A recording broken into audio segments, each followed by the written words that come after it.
I said I demand a thank you.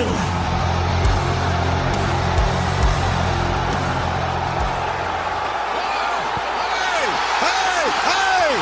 Whoa. What the hell? Good God Almighty, the roof just came off.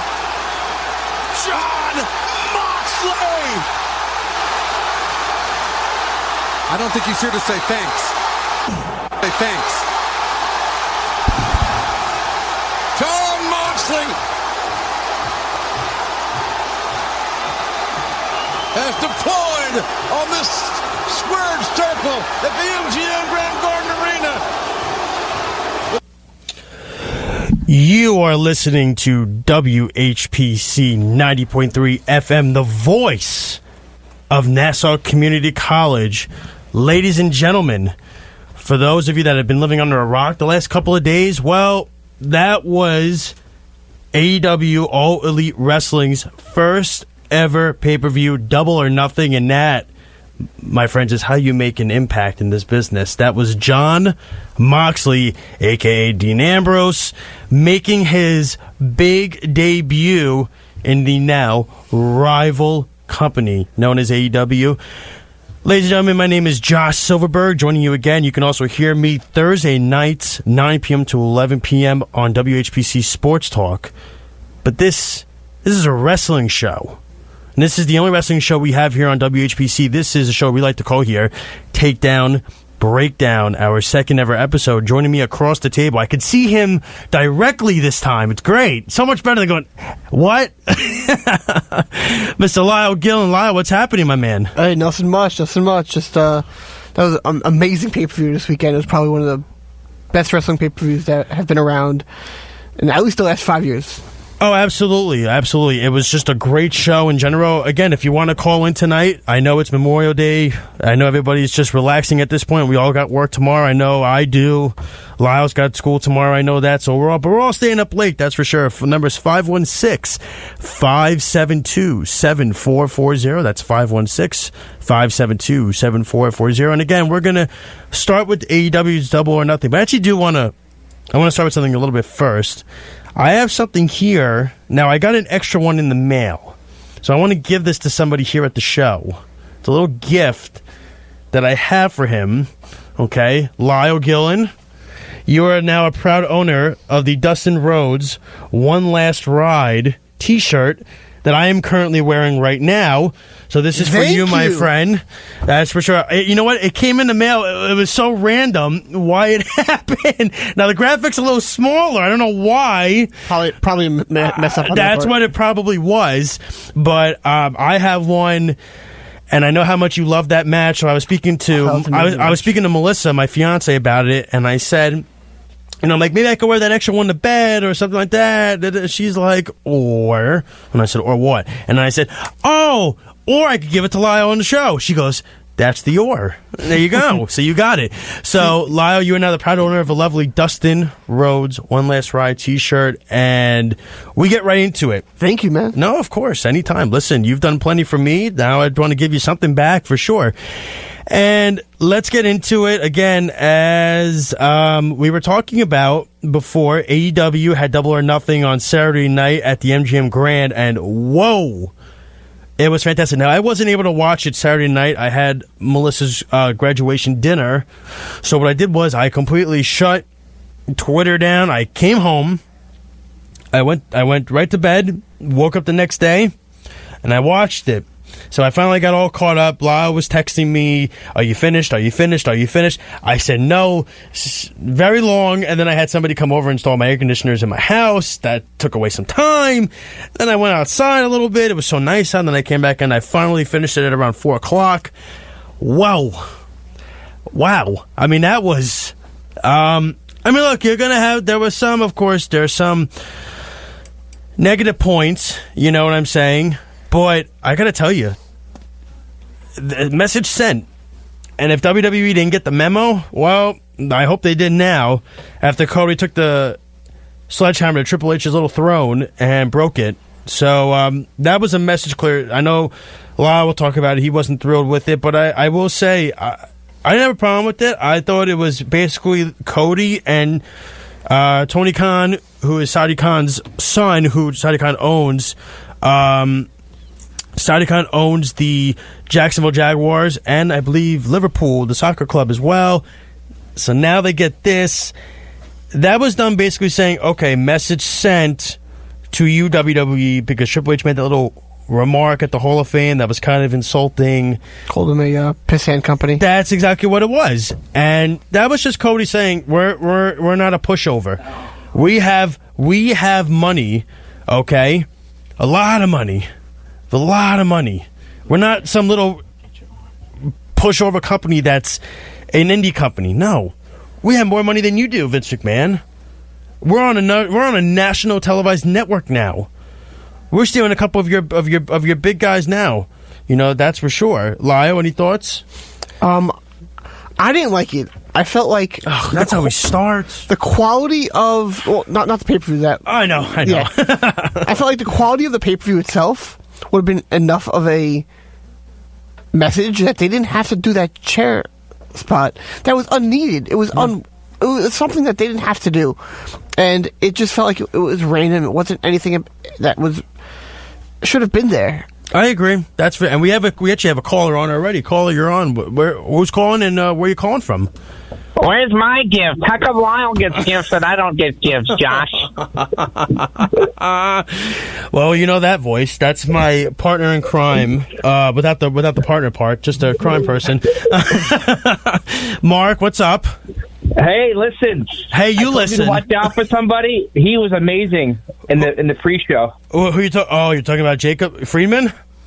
MJF, Michael. Yep. He was great on the main card. Friedman was great on the main card when he was on the mic against Hangman. I could see a match between those two in the future for sure. So Maxwell Jacob Friedman, for those of you who don't know, he's also an AEW superstar. He grew up in Plainview, in Long Island, so that's why he's known to pretty much. He's basically known around the area. We all know him. We know the name, and he was spectacular on the mic. And he's been great because that StarCast, he got thrown out as a joke because Cody wanted him thrown out because he's such a heel. But it was meant to be a joke. But Mark, I know, listen, Mark said it last week as well. He was calling me right after the show was over. He said, you got to listen to this Freeman guy. He's going to be really good. And he's a great heel. Oh, yeah. Oh, my. You know, the thing with Jungle Boy and Jimmy Havoc afterwards. I like Jungle Boy, too. Jungle Boy was great. Absolutely. No, I like the joke he made about, not going through puberty yet. That was funny. He makes a fair point, But, Mark, did you watch any of the other matches? I didn't get a chance to yet, but that's a guy I think Vince missed out on. I think Vince missed out on a couple guys.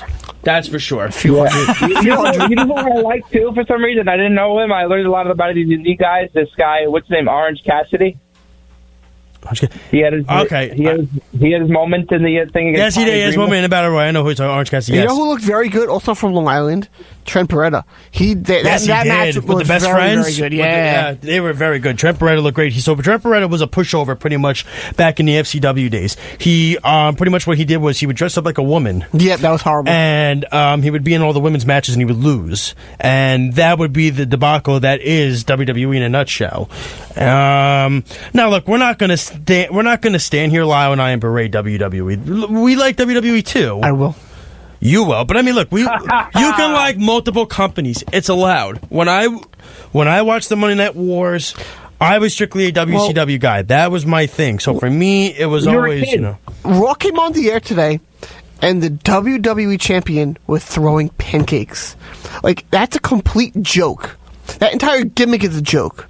Kofi is a great wrestler, and he should not be throwing pancakes. I hate the shirt idea with the boombox now, though, for Brock, but we'll get into that later. Let's go back to AEW. My bad. Exactly. That's the point, So, anything else, Mark? Other than seeing me Thursday? I'll have to get you a gift, I guess. It's because I called you. It's because I called you out on the last. So Lyle doesn't know. So what I did was last week, I basically Mark's birthday a couple of years ago, I bought Mark tickets to the Islander game. And you spend $15 each? No, I spent a lot more than that was when the Islanders were actually good. And I said to Mark, and Mark goes to me, "Thanks for the crappy seats, Josh." Don't get him anything ever again. And he has never gotten me a gift since. There you go, Mark. I just called you on 2 shows. And I never got you a housewarming gift. Never got me a housewarming. You're right. I think you should take Lyle him out of Lyle got me a plant. I think you should take him out of to get the you a gift, but I think he bachelor rejected party. it. Yeah, exactly. All right, Mark. I wanted to get you a gift, but you rejected it. No, that's okay. Yeah, well, that's a whole nother bag of worms. All right, Mark, you be well. Take care, bud. Bye-bye. Bye. That was Mark Talkowski, who you can listen to on WHPC's Sports Talk on Thursday nights, 9 p.m. to 11 p.m. with Chris Muldoon, Kevin Boston Hill, and Tristan Hamilton, and myself, Josh Silverberg. But again, you are listening to WHPC 90.3 FM, the voice of Nassau Community College. This is Takedown Breakdown. I'm Josh Silverberg, along with Lyle Gillen. I just pushed the mouse for no reason at all. Don't know why I did that. We were getting into AEW, and it's so funny because we barely have scratched the surface of it. You know what I'm saying? Like, we talked a little bit about bits and pieces here and there. We talked about Jacob Freeman. We talked about, Hangman Page winning the Battle Royal. The thing we didn't really get into the juicy parts. We didn't get into the tag team match, which was great. I thought SCU. Great match. And they faced, who did they face? The Hearts, the Stolen Hearts, I believe it was, from OV. They're from the promotion that they're working with, AEW, over in Japan. I can't remember, but I know CIMA's facing Kenny Omega at Fight for the Fallen in July. I love what they're doing. That's benefiting people that have basically been hurt or anything with gun violence. All the proceeds are going to that. I love that. I love the idea. I think it's great. So while they're doing that, WWE's promoting Saudi Arabia shows. You see the difference in the whole political thing there? And it's crazy. Cody Rhodes made a statement after the show the other night about, not seeing, learning from his interracial marriage that he's had with Brandy Rhodes, who's his wife. He talked about not seeing it from other people's perspective. He sees it from his perspective, and he finds that everybody gets an equal chance, deserving that. And I love that he made those comments, and I just think you don't want to bring politics into it, but I just appreciate Cody coming out with that and saying those words and making his, because I could say he's a president of the company, his superstars feeling comfortable no matter what race they are, gender they are, anything. You make them comfortable. Because remember, years ago, WWE with women, it was pretty much nude mud wrestling. That was great. That was what. Oh my god. Let's go back to that. Yeah, let's not. Please no. Can we get a Kelly expose on Raw, goodness, please? No, absolutely not. I don't want to. That'll see that get anymore. ratings. I don't know where you think that's going to be shown on. Maybe. No, I'm not going to say the network they're going to. Oh, please do. No, I can play it back anytime. No, we're not going to get it. No, we're not getting in trouble here.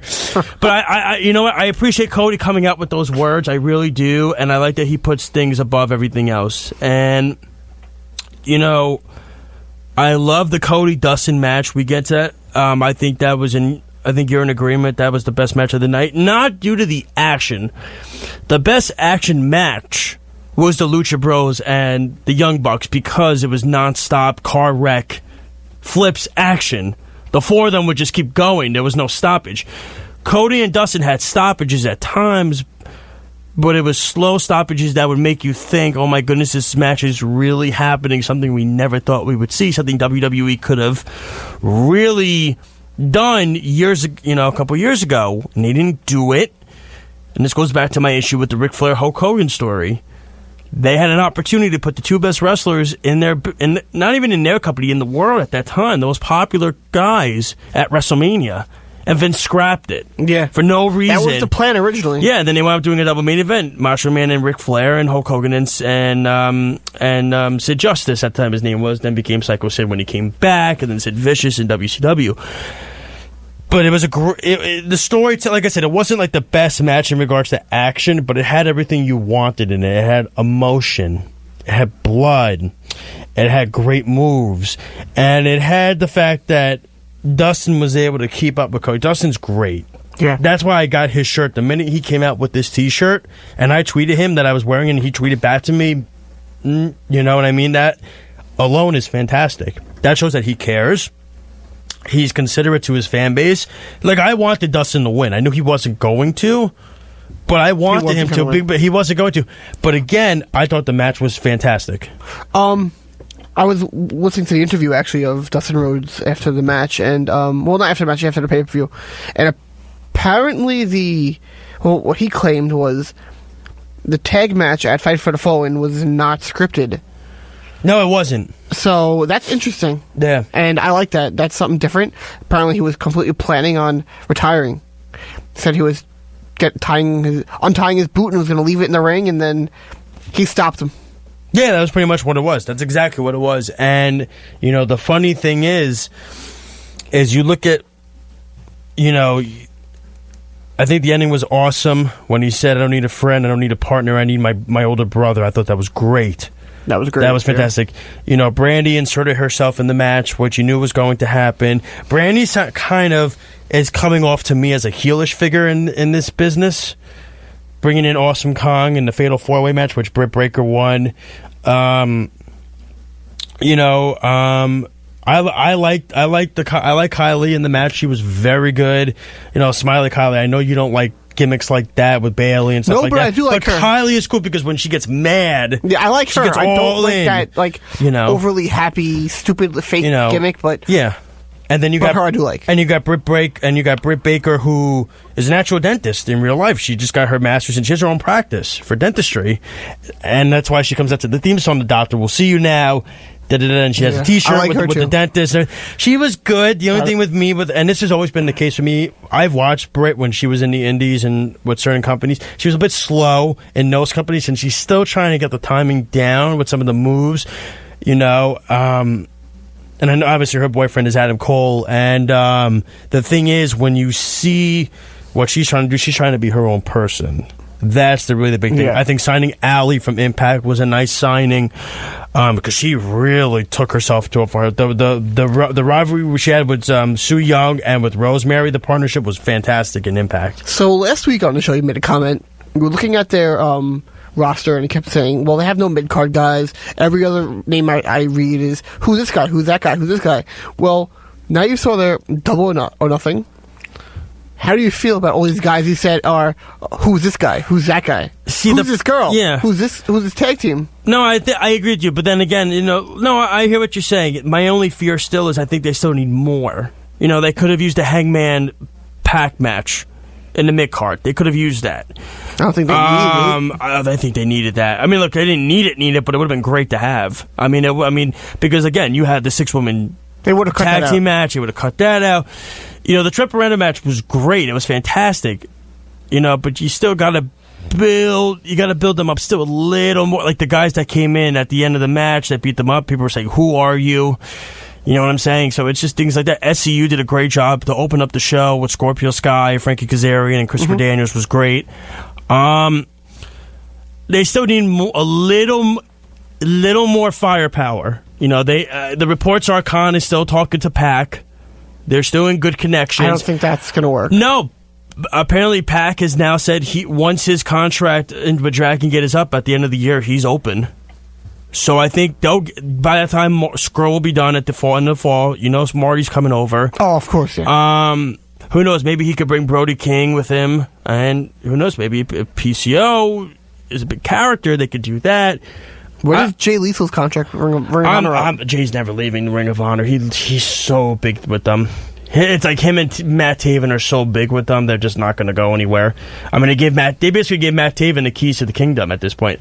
Literally, because he's the kingdom. Yeah, point intended. That's the, again, you still, the Young Bucks and the Lucha Bros was, like I said, that was my favorite match of the whole night. Because it had nonstop action, and it had teams that can coexist with each other in the ring, that had the same styles. Phoenix is awesome, and Pentagon I've watched for years, before Impact, when he was like huge. And the thing about those two, because they're actually brothers in real life too, and the thing about Phoenix is, I've always been a guy for like Like I liked Kalisto in WWE. I liked Rey Mysterio Jr. in WCW. Juventud Guerrera, Psychosis, El Dandy, Silver King, rest in peace.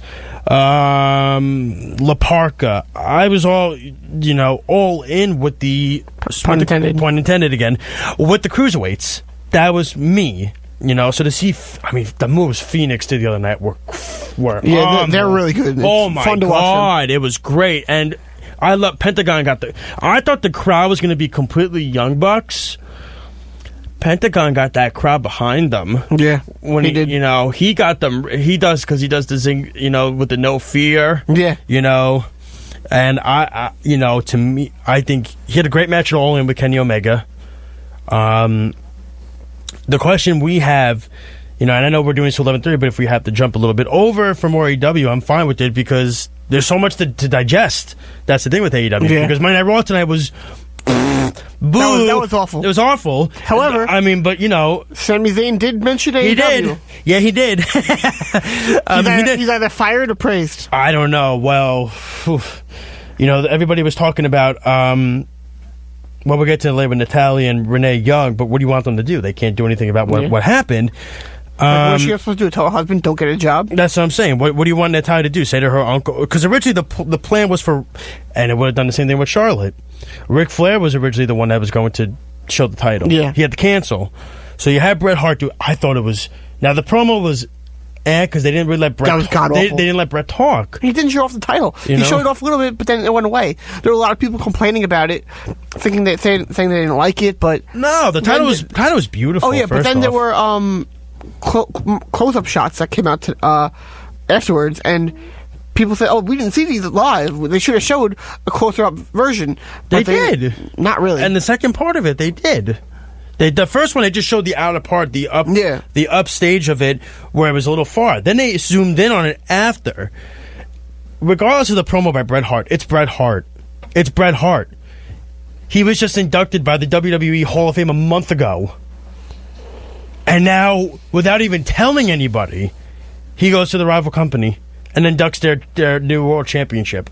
That's huge. Because that leads me to think, and then you see DDP on the show, WWE Hall of Famer. It's another thing. Guys are doing this. Dean Malenko left. A lot of rumors that he was very unhappy after he came back with WWE because they were never actually using him properly. He felt you're talking about Bret Hart. Bret Hart, yeah. They had him come back for the big anniversary Raw, and they had him come out and just he was in-ring announcer or something like that, and he didn't like that. No. So I'm not shocked that he would do it at all. Yeah. But I think that it could have been better. He messed up a couple times in the promo. It's okay. You know what? That's fine. I mean, the point is he was there. Yeah. And when you have a guy like that, a two-time Hall of Famer in the WWE, one of the greatest WWE wrestlers of all time, on the rival show, and not tell anybody... That's why when you saw Bret Hart come, people were like, wow, how did they get him? Imagine if it was whether it was him or Ric Flair, it was a big deal. It was huge. Because a month ago, Ric Flair's helping Natalia and Beth Phoenix down the ramp at WrestleMania, and now he's on the rival show inducting their world championship. That alone is huge. I mean, that gets people juiced up. That gets buzz, because that's people saying, oh, well, if that legend could leave. I mean, Terry Funk said it recently in an interview. Terry Funk said it. WWE's not creative anymore.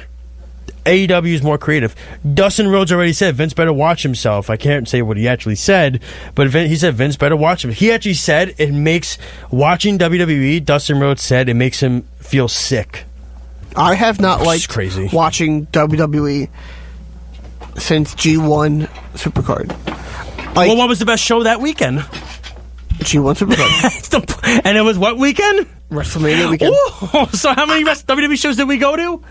3. And how many New Japan shows did we go to? 1. And which was the best one? New Japan. There it is. But my problem is that it showed me how much corny crap that WWE does. Like the New Day, I'm so annoyed of them now. Yeah. Like, you have your world champion throwing pancakes to the crowd. What? Hey, but then you have Brock Lesnar doing a boombox. But that's not entertaining. But it's like he's doing a boombox to his song.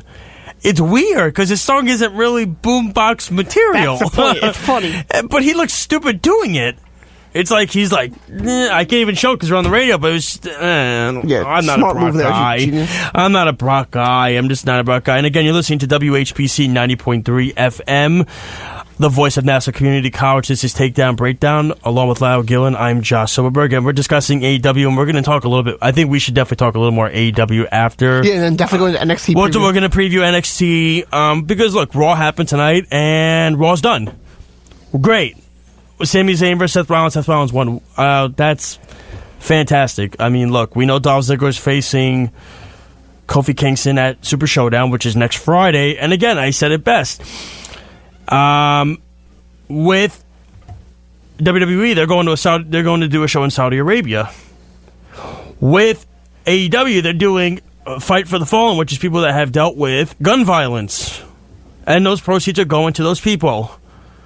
So you tell me which one is the moral, which one has the better moral in regards to doing things in a more professional etiquette way. WWE is contractually obligated to do those shows. Well, of course, you're making $1 billion on that show. No, they had that contract before that thing happened, but so they couldn't really get out of it. They can't. They're contractually obligated to do those shows. It's two completely different things. I understand why people are upset, but if they left it and got out of it, that could open up a whole other can of worms. I mean, look, like I said, the thing of it is, and I look back on it, and now we also know at Super Showdown, Baron Corbin is going to be facing Seth Rollins, so go Baron. Yeah, well, that's not happening. I know. Again, we're gonna take a quick break. When we come back, we're gonna do a little more AEW talk, and we're gonna get into a preview for NXT 25 this coming Saturday night. You're listening to Takedown Breakdown, WHPC 90.3 FM, the voice of Nassau Community College.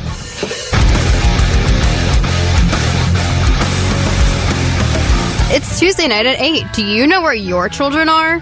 It's not Tuesday night at 8 right now. It's 8 p.m. somewhere. It's time for the Rock Binge. But it's not 8 p.m. here. What's the Rock Binge? I'm ready! You know, the Rock Binge, where it plays modern rock and alternative music in a class of its own, with the latest rock news, too. Is it Tuesday night at 8 yet?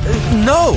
The show sounds cool and all, but maybe you need to buy a new watch or something? No, I do not need a new watch. I just can't wait for it to be Tuesday night at 8. Why would you want to miss out on classic SpongeBob lines or this amazing voice? All right, I get it. All right, I'll listen, I promise. All right, is it Tuesday night at 8 now? No, it's not.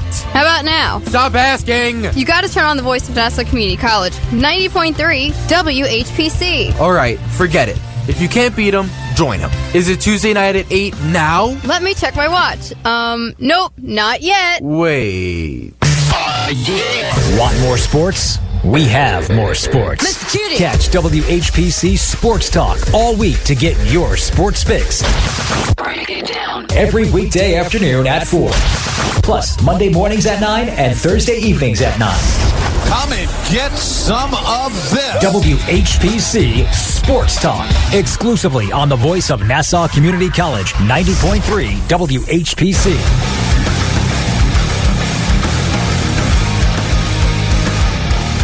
And we are back. You are listening to WHPC 90.3 FM, the voice of Nassau Community College. Welcome to another episode, the only wrestling show here at the station we like to call Takedown Breakdown. I'm Josh Silberg, along across the table with me, Lyle Gillen is talking with us. Yes. Well, I was actually just while on a break, I looked at Twitter and you now? Jim Ross said that their weekly show will be live in 2 hours. That's perfect. You know, the normal time. Yeah, really. Not 3 hours, which 1 hour is of just like crap.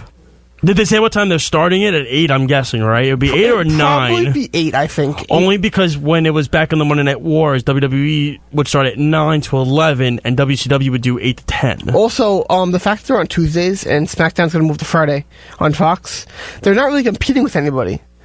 So WWE's ratings won't go down. they'll have all the audience to go to them. So it should be. Yeah. It shouldn't really be true like competition like the Monday Night Wars. Yeah, no. I mean, maybe eventually, but not now. Sure, no. And like I was telling you, it's when they did it. It was WCW was 8 to 10, and Monday Night Raw was 9 to 11. Yeah. And that was always something they did. Oh, my phone's talking to me again. If you'd like to call in, please 516-572-7440. That's 516-572-7440. So I know. Listen, I know it's always after Monday Night Raw and this and that, but I just think AEW is the talking point right now. Now, again, on next week's show, we'll preview the Super Showdown show. We'll get into it. We'll talk about it. I mean, look, I know you made this the thing, Lyle. I get it. Trust me. Made the thing. They don't know what that means. I can't say what you did. So, but the matches are good matches, and that's the thing. And as annoying as it is, that's what it is. I read Daniel Bryan's not going again. Daniel Bryan's not going. Aleister Black is not going because of the tattoos that he has. There's something on there that's a message. Sami Zayn is not going because he's I believe it's his religion is something to do with why he can't go. It's like I forget what it is that his background is, and then you got Kevin Owens who said he's not going. Is John Cena going? John Cena's not going. John Cena will never go. No. Because that will kill his Hollywood career if he went. Yeah. That's movie suicide at that point. Right now, Hollywood is if you don't agree with the left, they will get rid of you forever. Yes. So John Cena will either have to remain silent or just become a zombie and say everything that has to do with the left. Yes, exactly. That's the point. And so we're getting into AEW. We didn't even talk about...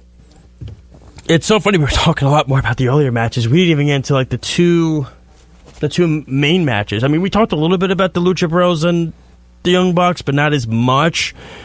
We should dive into that a little bit. That match was... Whoa. That was one of the best tag team matches I've watched in years. That might have been the best tag team match I've seen since...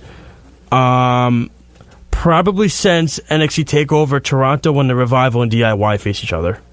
That might have been the best tag team match I've seen since then. Well, you have to expect with that tag team match, they're going to face off again. Because I don't think they're going to have the AAA tag titles be that company's tag titles for long. No, I agree, 100%. For right now, I think by the time October comes around, they'll have their own. And there is a AAA event at the Garden in September. Yes. The more the Bucks have it, the titles, the more I think that is when they're going to lose it. Well, the only thing is, too, is once AEW starts up full, you know what I mean, the Lucha Bros, I think they're only obligated, again, like John Moxley's contract is, AAA. They cannot do anything else but AEW. They're solely... Wait, Lucha Bros are... I believe they are, yeah, they're full-time AEW. I thought that they were AAA. They are, but right now they are because, again, the schedule is so low. Again, John Moxley's doing a couple of shows for New Japan. He's facing Juice Robinson in a couple of weeks for New Japan. So, you know, you look at something like that, which, by the way, I cannot wait to see that. I can't wait to see. John Moxley versus Juice Robinson. That is a match. What event is he facing? I think it's June 13th. I got to see again which match That's it is not specifically. Dominion. It's not Dominion, no. It's in, I forget which one it is. I got to see it again. But they had vignettes of Moxley the last couple of weeks. Yeah. As like a Terminator kind of thing. And it finally came to fruition that he is the guy that Juice is going to be facing. Now, will it be for the U.S. Championship? I'm not sure. It could be, and then he can lose it beforehand. Yeah. I mean, there's so many ways. Because, again, Moxley is full-time AEW once the show started up in October. I believe it is October. The thing is, with AEW, they're ran a little weird right now. Up until October, they're essentially an indie company. But then after October, they're not. Because everyone, I think, becomes more... You're AEW contracted, you're an AEW wrestler. Mm-hmm. And it's bizarre because they had the title match at Double or Nothing, but it wasn't their championship. No, that's exactly what it was. And they unveiled the championship. Yeah, but it's right now it's kind of more of an indie company that will become a main company. It's going to, once they get the TV once they get it up and running for the weekly shows. And again, for those of you New York fans that are saying, oh my God, they're going to Florida, they went to Vegas, now they're going to Chicago, when are they coming to New York? It'll happen. They will be there. And now they can come to the Garden. And now I think they will have the money to come to MSG, because I think what Cody is going to want to do is send a shot at WWE at saying, so this was your home for how many years? Well, we're going to take over the home of where wrestling was made in New York City, in MSG, where wrestling was built. It was a huge part. Well, I would agree that that would be a message that could come off if they were the first event there and G1 and AAA are not. No, they're not. Because those two are happening, I look at it as more as Ring of Honor and New Japan made that statement, not AEW. They're not as big threats, though, because they don't have the money in the back. New Japan does. No, they do, but here's the problem, though. Their weekly show is on at 3 in the morning. That's the only killer. So what people have to do is they have to rewatch it the next day on New Japan World, which is not the same for AEW. AEW gets it live. That's a big difference. The fact that they're going to the UK to do a pay-per-view, it's a big deal, because WWE hasn't done one since NXT Takeover Blackpool. They haven't done a mainstream pay-per-view since SummerSlam. I believe it was 1992, when it was the British Bulldog against Bret Hart. They haven't done it since then. So what AEW can do is they can run the show at night in the UK, and then in the mid-afternoon, early afternoon, on a Saturday, they can run their show that way. Still get the live viewers, because it's a Saturday. Get the people to watch. It's during the mid-afternoon. It'll end around 4 o'clock. You still have Saturday nights. You could go out and do what you want and do everything like that. It's not on a Sunday night or Sunday during the day where it's football season or whatever. So they're doing it very, very nicely. And that's something that WWE fans have wanted for years. They're going to Saudi Arabia. They're doing the Australia shows. Hello, you have a huge following in the UK. Go over there and do a show. Okay. I mean, really. You're one of your top promotions. NXT UK is over there. Do a big show. I'm not saying NXT UK is not a picture. I watch NXT UK. Very good. The only thing is, I can only watch either in my office at work when I'm off, or I have to rewatch it later when I get home. That's the only thing. And that's what I'm talking about by the viewership. You're not watching it live, you're watching it later, because it's on a Wednesday during the day, which is kind of a buzzkill for some people. Going back to Double or Nothing, and again, you're listening to WHPC 90.3 FM, the voice of Nassau Community College. This is Takedown Breakdown, along with Lyle Gillen. I'm Josh Silverberg. For those of you that missed the beginning of the show, I gave Lyle Gillen a nice Dustin Rhodes shirt, so Dustin Rhodes, who's probably not listening, but he has tweeted me back before. You have another fan on your hands. Yes, you have something? Yes. Oh, okay. You're waving the phone at me. I'm thinking that's breaking news. So we were talking about. We were talking about. What was it? We were just getting to that. Yes. We were getting into the end of it. The Chris Jericho Kenny Omega match. Yes, Lyle. We were just getting to that. Okay. What do you think? I would forget one of the bigger moments in the whole show? Yes. Come on, John. I made the intro was Jon Moxley. He needed more? Yeah. Oh, you hated him as Dean Ambrose in WWE. He got stale. Hopefully, I hope this doesn't get stale then. Hopefully, he's gonna be more of a bad son of a gun. Yeah, exactly. But so with Jericho Omega, Chris Jericho, I love that he won the match, and here's the reason why.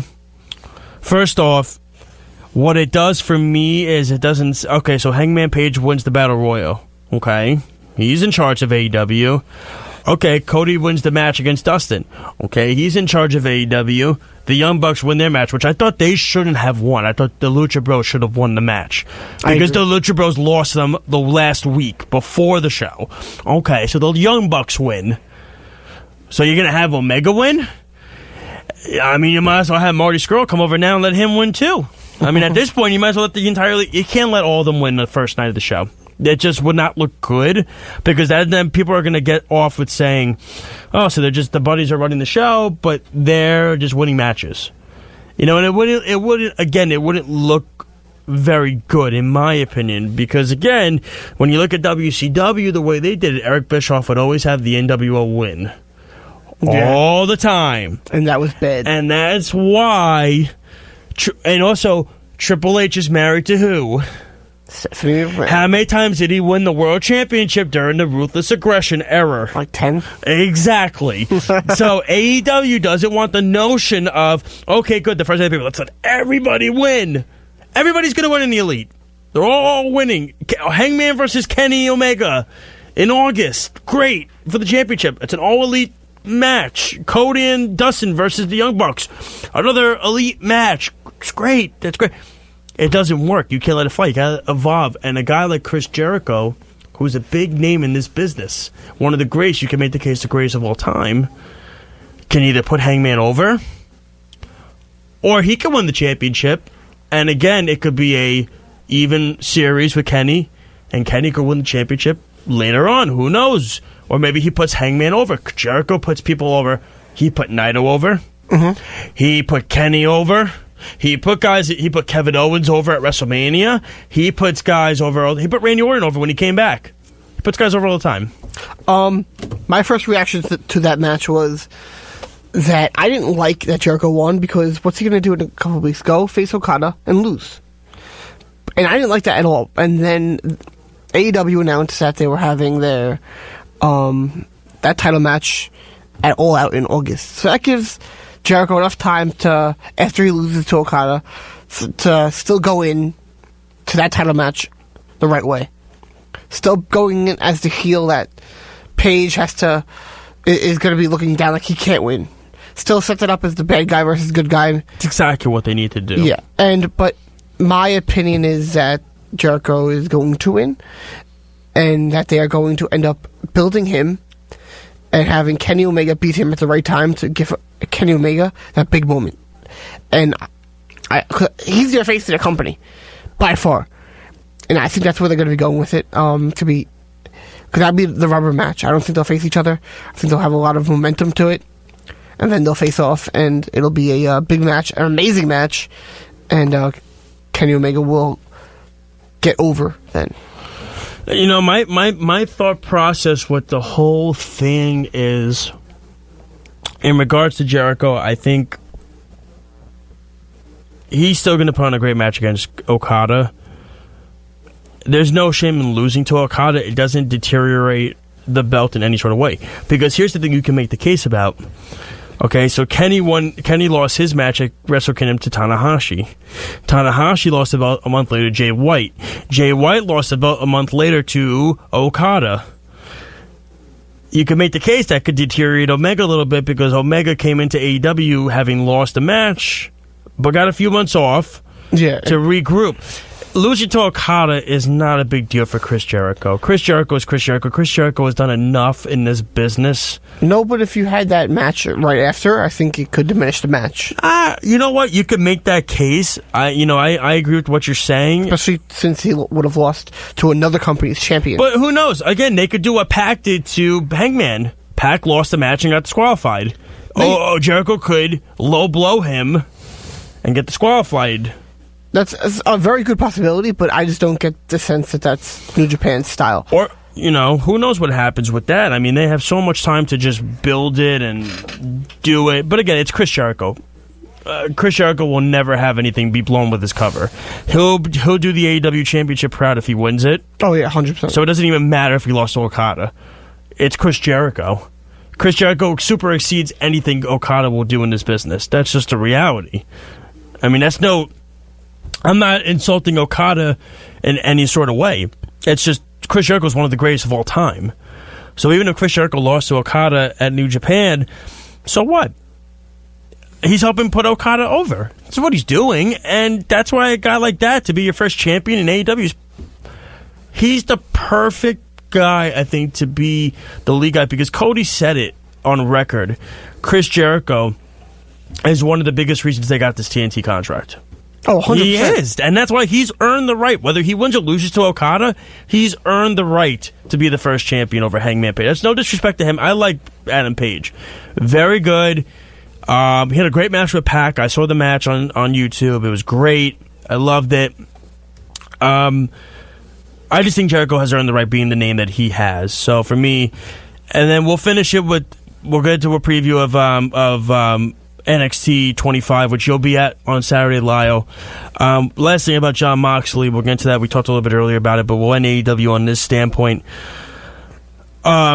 My hope is that he doesn't get too stale. What I love was he attacked Jericho, he attacked the referee. I liked that when he went to do the move to Omega pushed him out of the ring. Because that was Kenny saying, not so fast, you know. You're not going to put one on me, you know. So that was the point that I loved. They had a little brawl in the crowd. It was kind of like a Bruiser Brody Abdullah the Butcher brawl, where the chairs were going all over.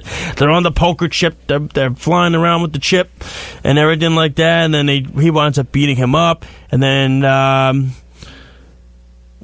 after the show's over, Cody announces he signed a multi-year deal with AEW. And a lot of WWE superstars commented on the pay-per-view. They all did. Two people that didn't were Seth Rollins and Roman Reigns. So my thought process is, are they upset at Dean? Or John? Oh my God, it's going to take me a while. Are they upset at Jon Moxley for leaving? Because they built up Jon Moxley leaving WWE as a big deal. They let him do the after show after Mania and Raw. They had a special on the network. Yeah. The Shield. They really built him up when he left. And then he goes right to the other company a couple weeks later. Poof. Just like that.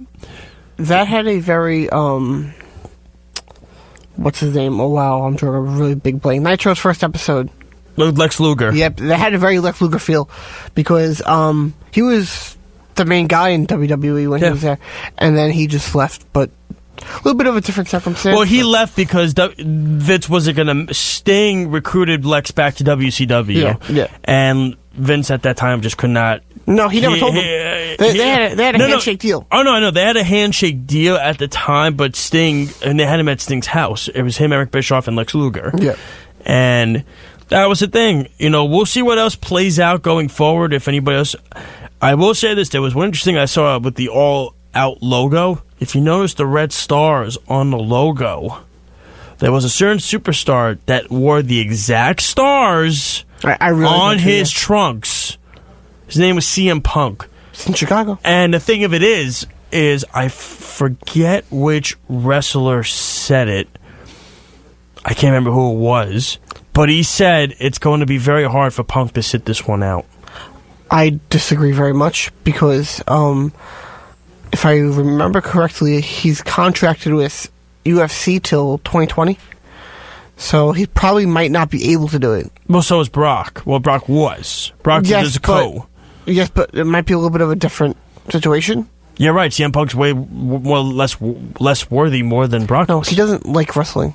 And at the time he signed his contract, he probably didn't put a clause in his contract to let him do a match. Listen, if CM Punk said to Dana White, and even Dana White said after his second fight, he says, I can't see CM Punk in the ring anymore.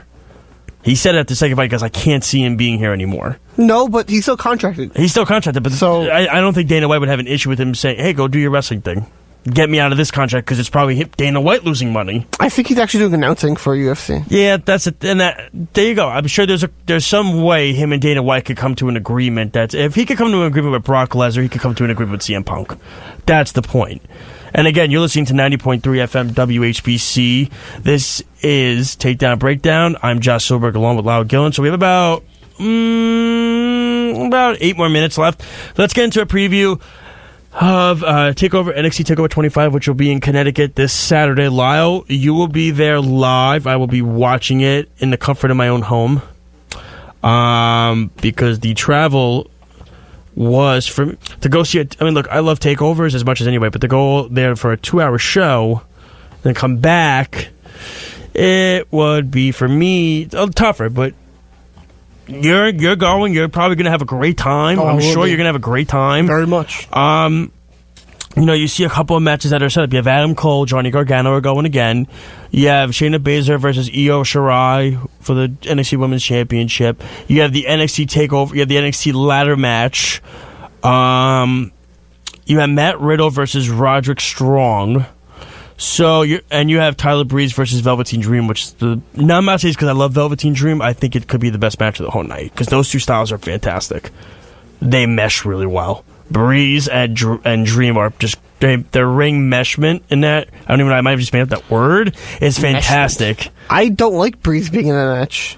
I think he was a jobber with WWE for a long time. Yeah, he's good to ring, but I just don't think it's something that comes off as good. Did you see him before he came to the main roster? Yes, he was very good. He was Mr. NXT before he came to the roster. Vince McMahon ruined him, and Triple H is trying to get him back. He asked to get back sent down, which is great on his part. And guess what happened when he came out? Crowd got amped when he came out. They got so excited. It's Tyler Breeze in NXT. It's what's his nick? He's got all the nicknames that he has. They always chant "You are gorgeous" or "He is gorgeous." He meshes very well with Velveteen. I love the promo they did last week on NXT on television taping. It was great. They took a selfie together, and then Breeze said something to him and knocked him out.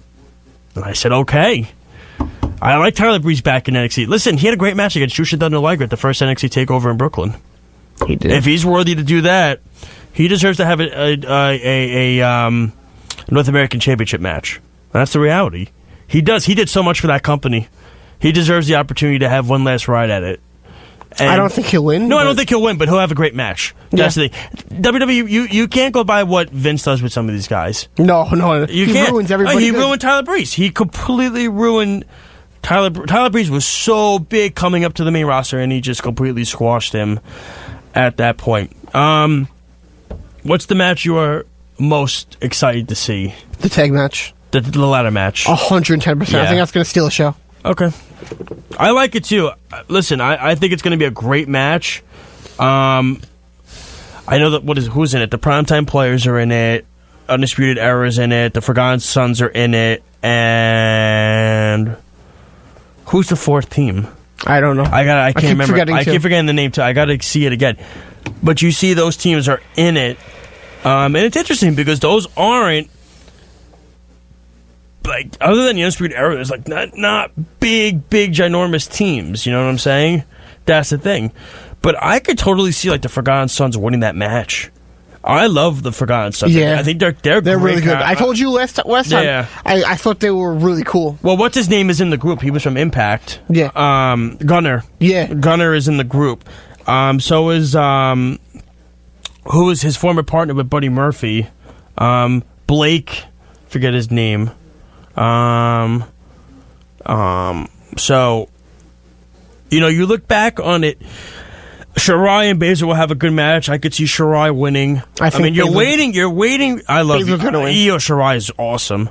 Baszler's going to win, though, I think. Cole Gargano again? I don't know.